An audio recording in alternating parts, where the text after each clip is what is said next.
Hi guys, welcome back to our channel Financeable. Today in this video I'm going to show you how to place a trade in MetaTrader 5.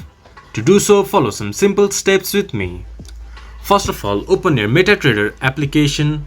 Then this type of interface will appear in your screen, or just go to quotes from the bottom left corner. From here, choose the instrument that you want to trade on. Click on it. Then click to New Order. From here, specify your trade parameters like volume or stop loss or take profit limit.